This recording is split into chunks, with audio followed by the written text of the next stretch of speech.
Hello दोस्तों, मैं श्री अपने चैनल श्रीडी फूड्स में आप सभी लोगों का स्वागत करती हूँ। तो क्या आपको मालूम है कि सर्दियों में ही गुड़ की ज़्यादातर रेसिपीज़ क्यों बनाई जाती हैं?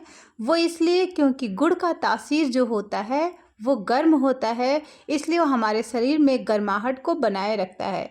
उसके अलावा सर्दियों में अक्सर करके हम लोग मटर के पराठे, आलू के पराठे, गोभी के पराठे, प्याज के पराठे, मूली के पराठे खाते रहते हैं। तो उन सबको पचाने का भी काम क्या करता है? गुड़ करता है। और हमारी इम्यूनिटी पावर जो होती है, हमारा जो इम्यून सिस्टम होता है, उसको बूस्ट करने का भी काम करता है गुड़। उसके साथ साथ सर्दी जुकाम आदि से हमको ये बचाए रखता है। इसीलिए ज़्यादातर जो रेसिपीज़ होती हैं वो सर्दियों में ही गुड़ की बनाई जाती हैं।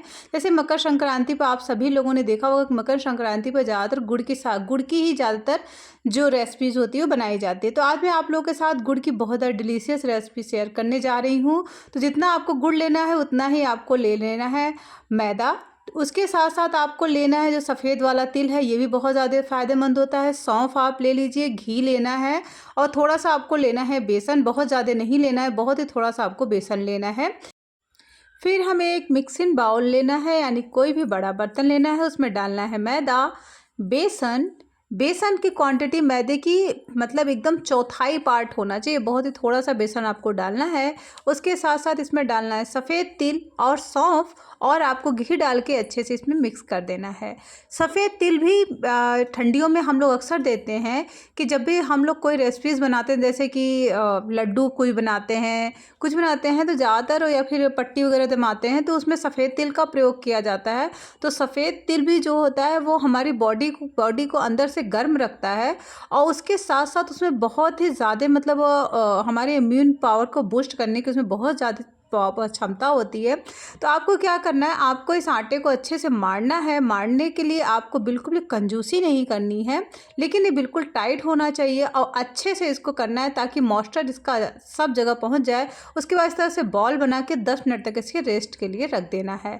10 मिनट बाद आपको घी गर्म करने के लिए रख देना है। तो घी गर्म करने के लिए हमने रख दिया है गैस पर।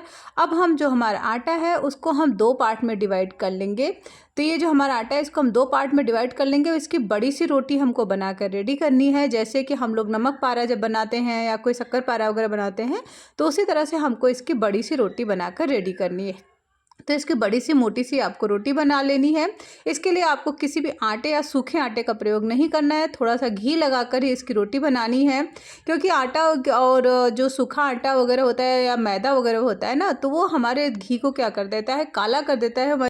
रेसिपीज़ भी हमारी काली काली हो जाती है। अब हमें इसे कट कर लेना है। तो कट करने के लिए हमें क्या करना है, इसको अपना मनपसंद आकार जो भी आप जैसा चाहो वैसा आप कट कर सकते हो।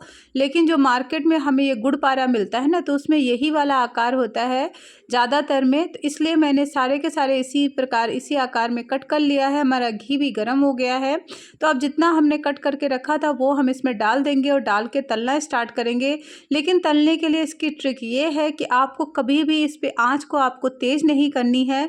हाँ, कभी कभी बीच में आप मध्यम कर सकते हैं, पर आप इसे तेज़ मत करिएगा, क्योंकि आप अगर आँच को तेज़ कर देंगे तो आपका ये जो नमक यानी कि ये जो मठरी है ना, यानी जो हम उसके लिए बना रहे हैं, तो ये जो शक्कर पारा है ये आपका ऊपर से तो बिल्कुल लाल हो जाएगा लेकिन अंदर से खस्ता नहीं बनेगा। तो खस्ता करने के लिए आपको क्या करना होगा, आपको सिर्फ और सिर्फ मध्यम आंच तक ले जाना होगा, आपको तेज़ आंच पे इसे नहीं पकाना है। तो आप देख सकते हैं कितना खस्ता नज़र आ रहा है, वाकई में बहुत ज़्यादा खस्ता ये बनकर रेडी हुआ था। अगर इसमें हल्का सा नमक पड़ जाता ना तो मैं तो ऐसे ही खा लेती। वैसे मुझे बगैर नमक और बगैर मीठे के भी मैं कोई चीज़ खा लेती हूँ। मुझे उतना वो नहीं होता, क्योंकि मैं व्रत वगैरह करती हूँ ना, तो मुझे उतना दिन सब की चीज़ों की आवश्यकता नहीं होती है। मुझे अगर बगैर चीनी की चाय दी जाए ना, तो मैं उसे और अधिक प्यार से पीती हूँ। हाँ, नमक थोड़ा-सा डॉक्टर ने मना कर रखा है कि बगैर नमक का मत खाया करो, तो इसलिए बगैर नमक का थोड़ा कम खाती हूँ। लेकिन बगैर चीनी का तो मैं आराम से खा सकती हूँ, क्योंकि चीनी उतनी मुझे पसंद नहीं है, गुड़ का मुझे बहुत पसंद है। तो सारा का सारा जो ये पारा था, यानी कि जो इसमें शक्कर के पारे में जो हम डालेंगे, यानी गुड़ पारे में, इसको गुड़ पारा बोलेंगे, इसको शक्कर पारा नहीं बोलेंगे। तो क्योंकि ये गुड़ से बनाया जा रहा है, ये चीनी या शक्कर से नहीं बनाया जा रहा है, इसलिए इसे हम गुड़ पारा बोलेंगे। तो हम सारा का सारा तल लिए हैं।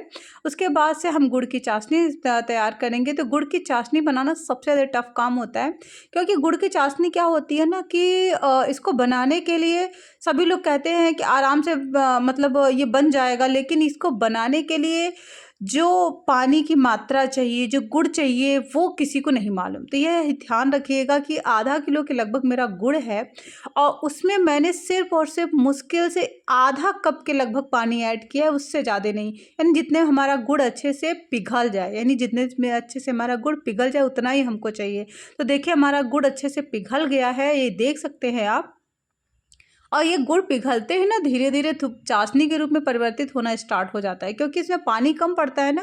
तो जब पानी कम पड़ता है तो आपको स्टार्टिंग में ही आपको पानी की एक कटोरी लेनी है, उसमें बार-बार आपको चेक करना है। जब ये हल्का सा टूटने टाइप में लगे ना, तभी आपको देखिए इस तरह से जब हल्का से बनने टाइप में लगे, यानी गोलियाँ इसकी बनने लगे ना, बस तुरंत उसी टाइम आपको क्या करना है, जो आप वो रखे हैं, क्या कहते हैं, आपने जो तल के रखा है ना गुड़ पारे के लिए मठरी, वो आपको इसमें ऐड कर देनी है और ऐड करके तब इसमें गाढ़ा करना है आपको।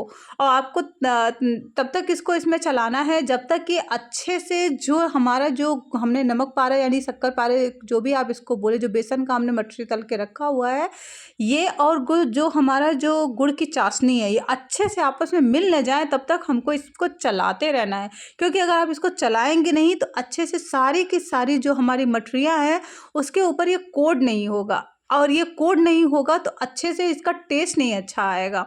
क्योंकि जब भी हम मार्केट से इसको लेकर आते हैं ना, तो आप देखते होंगे कि सभी जितने भी ये गुड़ पारे होते हैं सभी पे अच्छे से कोड हुआ रहता है।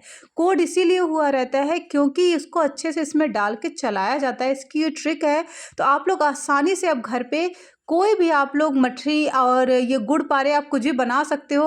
हाँ, इस जो हमने मैदे की ये बनाई है, आप इसकी जगह आप बेसन का भी बना सकते हो। तो ये देख सकते हो कितना ज़्यादा डिलीशियस लग रहा है कि घर का बना है, नहीं ना, ये लग रहा है बिल्कुल मार्केट से लाया हुआ है। नहीं जी, हमने घर पे बनाया हुआ है, मेले से मैं नहीं लेकर आई हूँ। और इसका कलर भी सेम वही वाला आया है जो मार्केट वाला है।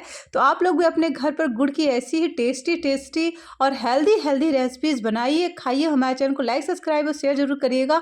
और हाँ, कमेंट करके ज़रूर बताइएगा कि मेरी बनाई हुई रेसिपीज़ आप लोगों को कैसी लगी।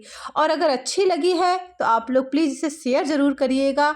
और आप लोग प्लीज़ हमें बताइएगा कि आप लोगों के यहाँ भी इस गुड़ की मठरी को क्या बोलते हैं। मेरे यहाँ तो गुड़ पारा बोलते हैं, आपके यहाँ क्या बोलते हैं। Bye bye.